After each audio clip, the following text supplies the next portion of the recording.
Di abad 20 yang berjuang untuk kemerdekaan itu Nabi yang mulia Muhammad atau Insinyur Soekarno? Tolong jawab, silakan anak-anak muda. Saya mau tahu jawabannya.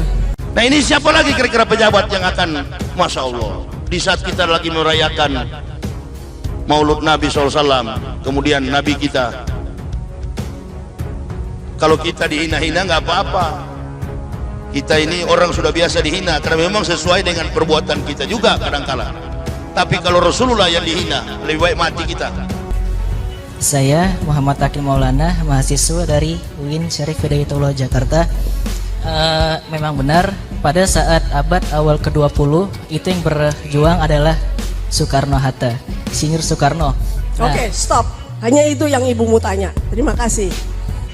Orang-orang tidak berpengetahuan, sok pintar, berdiri di hadapan mahasiswa, tidak punya argumen politik, tidak punya solusi dalam membangun bangsa. Yang ada hanya melempar-lempar isu tentang perpecahan. Siapa yang berjuang untuk kemerdekaan? Apakah Nabi yang mulia Muhammad atau Insinyur Soekarno? Baik, terima kasih atas kesempatan dan para peserta yang hadir. Kalau menurut saya Pak Soeharto. Sekian. Dalam buku yang terakhir ditulis oleh seorang penulis Amerika, Michael Hart, beliau mengatakan, dari 100 manusia terbaik di dunia, 100 the great men in the world, is Prophet Muhammad good man's number 1. 100 catatan manusia terbaik di dunia, Nabi kita Muhammad Sallallahu Alaihi Wasallam duduk pada ranking yang pertama. Ada nggak nama Soeharto, Soekarno, Jokowi?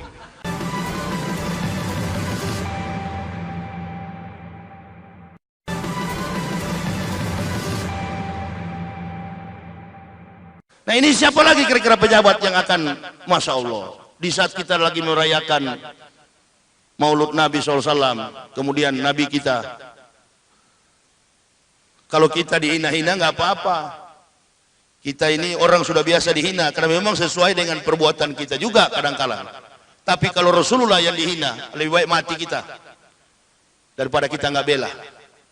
Kita hidup nanti di pelataran kiamat, tinggal menunggu syafaat dari Nabi kita Muhammad SAW. Ini orang-orang ini akan malu kok. Orang-orang tidak berpengetahuan, sok pintar, berdiri di hadapan mahasiswa, tidak punya argumen politik, tidak punya solusi dalam membangun bangsa. Yang ada hanya melempar-lempar isu tentang perpecahan. Ini sebenarnya yang radikal.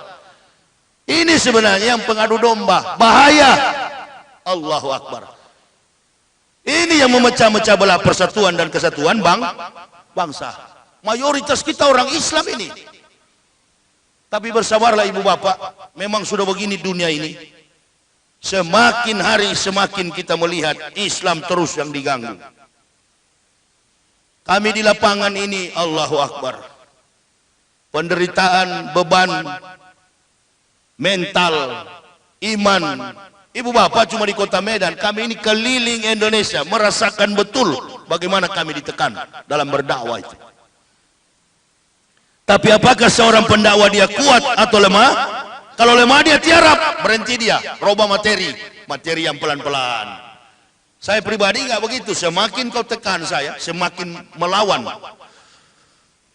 Kalau yang lain tiarap, makin ditekan tiarap. Oh saya enggak, Yahya Waloni enggak lah. Ini bukan kaleng-kaleng ini. Anak Medan ini. Pokoknya sikat, libas, berantas. Itu sebabnya kita kadang-kala malu melihat ini. Saya bilang, istri saya kita ngobrol, ini orang-orang ini Islam atau bukan? Orang kalau sudah Islam itu kan sadar betul iman yang diberikan oleh Allah dipertahankan, dibela, dijaga. Kalimat yang utama, ketika Allah menitipkan iman di dalam dada, maka seorang muslim, ya ayyuhalladzina amanu in tansurullah yanzurkum wa yusabbit aqdamakum. Wahai orang-orang beriman, barang siapa menolong agama Allah, maka Allah menolongmu dan meneguhkan kedudukan. Tunggu sajalah. Jangan harap negara ini mau jadi baik. Kalau Islam diganggu-ganggu terus. Radikalisme dibawa terus. Terorisme dibawa terus. Nggak ada hubungan Islam dengan teroris. Nggak ada hubungan. Itu kelompok-kelompok kecil, individu dan kelompok-kelompok 1-2 orang. Silakan, urusan politik itu nggak ada dalam Islam. Dalam kamus Islam yang begitu. Karena Islam melarang. Jangankan membunuh orang. Ya, jangankan membunuh orang. Jangankan membunuh orang Muslim, orang kafir pun tak boleh dibunuh. Hewan pun tak boleh dibunuh. Cara menyembelihnya punya aturan. Allahu Akbar. Apalagi membunuh orang. Nggak ada dalam kamus Islam itu. Saya ini orang dari kafir yang masuk Islam. Tukang menjelek-jelekan Islam di masa lampau. Begitu saya masuk ke dalam Islam, Allahu Akbar. Nggak betul semua. Ternyata Islam itu agama yang membawa ketenangan jiwa, agama yang mendidik manusia menjadi manusia yang Rabbani, yang bertuhan, mendidik manusia itu supaya menjalankan prioritas utama ketika terjadi agreement dalam kandungan, bahwa dia wajib menyembah kepada Allah. Itu yang terjadi dalam Islam. Nggak ada dalam Islam kiai, ustadz, mubalik, buya menyuruh orang Islam untuk melakukan tindak kekerasan. Itu nggak ada. Nggak ada. Makanya saya beruntung sekali. Qad aflahal mu'minun allazina hum fi salatihim khashi'un walladzina hum 'anil laghwi muridun wallazina hum fil zakatihi fa'ilun wallazina hum li furujihim hafizun. Menjaga kehormatannya, syahwatnya dari luar sampai ke dalam. Di mana kemuliaan ketinggian Islam itu? Nabi SAW, al-islamu ya'lu wala yu'la alaihi. Kemuliaan Islam itu karena semua nabi yang diutus oleh Allah semuanya gagal membawa misi dari Allah Subhanahu wa taala. Dalam buku yang terakhir ditulis oleh seorang penulis Amerika, Michael Hart. Beliau mengatakan, dari 100 manusia terbaik di dunia, 100 the great men in the world is Prophet Muhammad Goodman's number 1.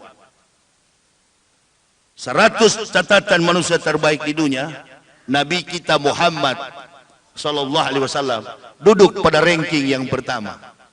Ada nggak nama Soeharto, Soekarno, Jokowi? Gampang kok dibantah. Ini mahasiswa ini semakin hari makin ketakutan saya lihat.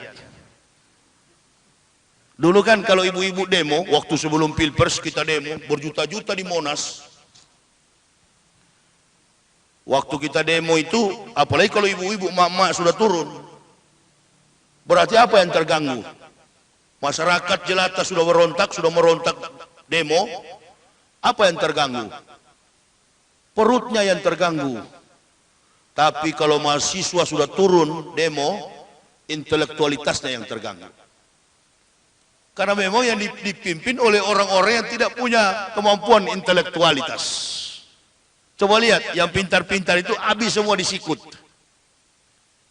Berhenti kita dengan demo, terjadilah di tangga istana itu 34 apa 38 orang duduk. Ada yang pakai putih hitam, ada yang pakai batik. Sampai terakhir mengenai agama. Wah, perkenalkanlah Menak. Salamnya pun menakutkan. Itu kalau ada orang mati langsung bangkit itu. Assalamualaikum. Mantap. Begitu diuji di khutbah. Saya waktu baru masuk Islam 3 hari, khutbah saya begitu. Tapi masih lebih bagus lah sedikit saya. Enggak, dalam mengucapkan mahruj tartil seperti tadi yang baca Al-Quran, Pak Ustadz itu mempunyai balago Arabik yang sesuai. Solawat kepada Nabi itu utama dalam karakter rajulun mukminun di mimbar Jumat. Solawat. Inna Allaha wa malaikatahu yusalluna ala nabi ya ayyuhallazina amanu sallu alaihi wa sallimu taslima.